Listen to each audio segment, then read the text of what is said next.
que era uma coisa da gente. Às tantas há um fulano que está lá em cima de uma mala à procura de não sei de quê e apanhou um rato, um ratito de campo. E apanhou um rato e diz assim, pá, já ias a fugir, não sei o quê e tal, mas lá uma coisa qualquer.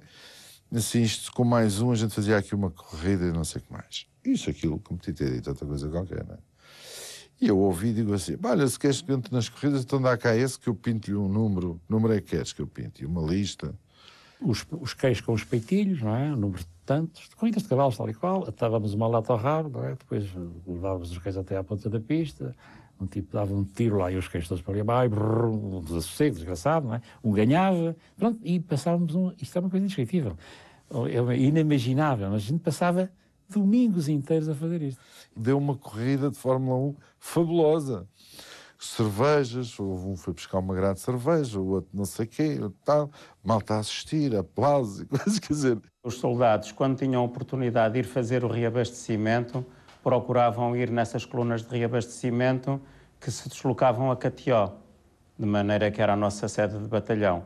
De maneira que isso procurava descomprimir um bocadinho uns ou outros e tal. As colunas militares iam dos aquartelamentos a São Salvador, iam por diversas razões, por ir buscar mantimentos de ordem tipo frescos, carne,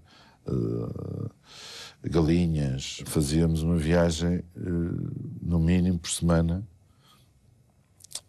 a São Salvador. E havia as prostitutas, portanto.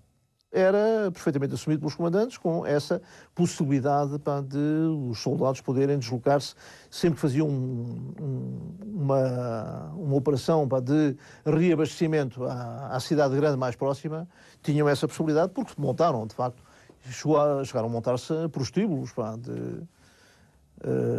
com ou sem brancas, mulheres brancas que serviam exatamente para isso.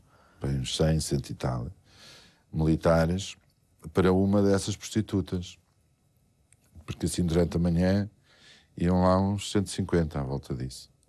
Havia núcleos populacionais junto de quartéis em que estava organizada essa assistência, entre aspas. Portanto, sabia-se na aldeia quem eram as prostitutas que a tropa frequentava. O problema era o pagamento, porque o dinheiro não era muito utilizado. Normalmente a maioria utilizava as lavadeiras. Não havia assim, nunca houve assim umas faltas muito grandes, porque isso é selva, as lavadeiras da Guerra Colonial. Nessa altura havia um código, que era um quico, que era um que se usava na cabeça, aquele chapelinho. No cimo da roupa punha-se o quico. Portanto, lavar o quico equivalia a ter uma relação sexual. Se ela aceitava, tudo bem. Não aceitava, não aceitava.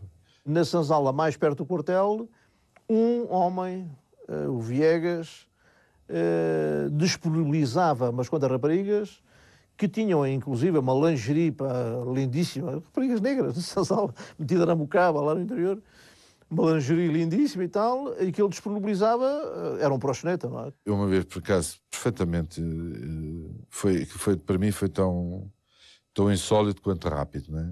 Foi uma pacaça que matávamos de vez em quando para comer, e que de facto houve dois companheiros meus que fizeram, que tiveram relações com uma pacaça a morrer.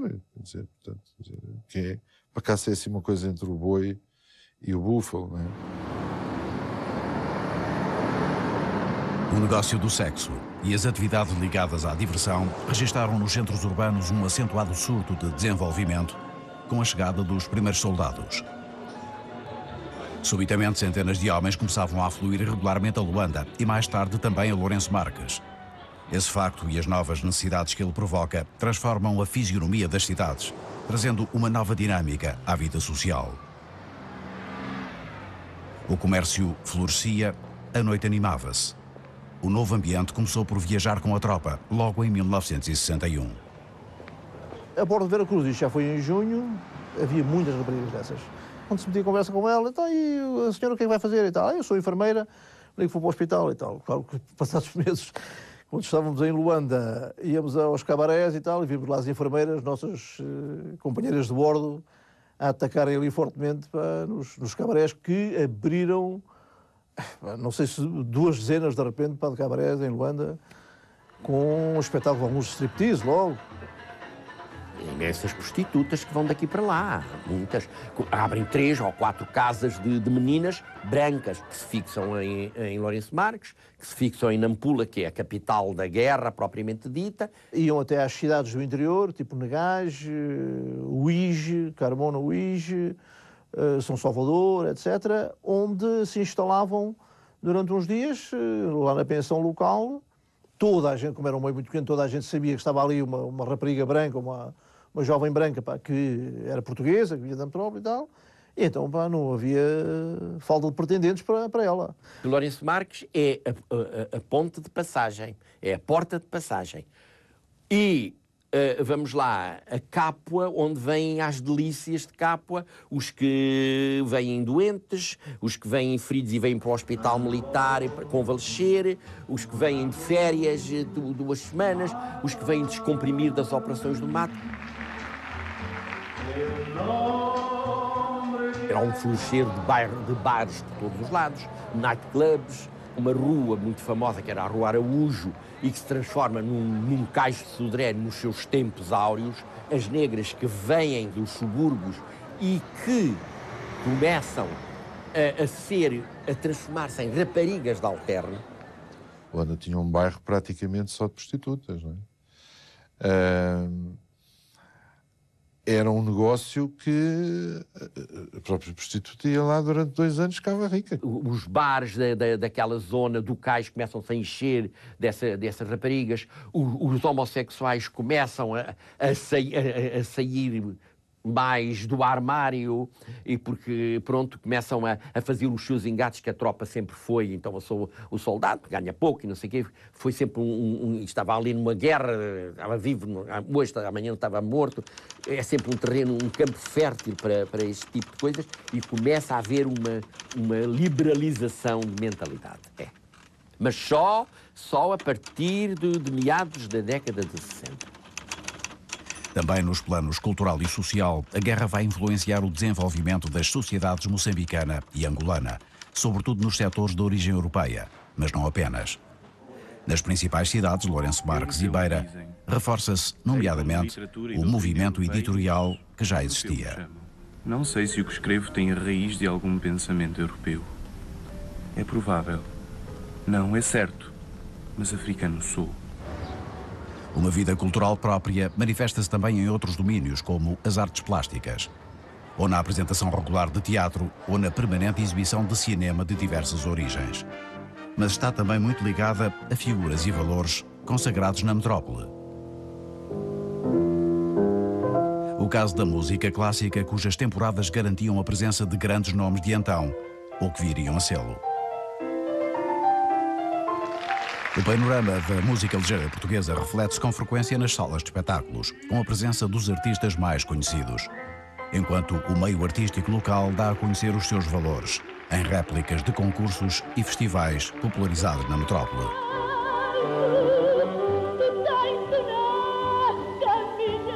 Com a guerra, a presença de cancionetistas e atores torna-se mais frequente, agora em visitas e atuações dedicadas aos soldados, muitas vezes aos que se encontram hospitalizados.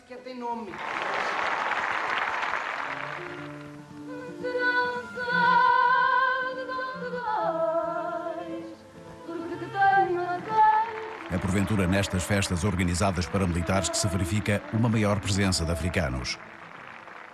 De facto, os espetáculos, assim como os festivais ou os concursos de misses promovidos pelos jornais e pelas rádios, e então muito na moda, eram não só destinados aos europeus, como quase exclusivamente participados por eles.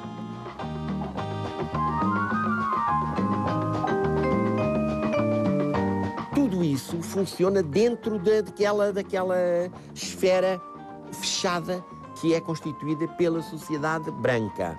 Só já nos anos 70 aparecem no concurso das misses, aparece uma primeira mulata. As misses, os concursos de moda e tudo isso eram só com raparigas brancas. Não havia raparigas negras, nem. Era impensável haver uma rapariga que se fosse inscrever e que aparecesse para desfilar como miss.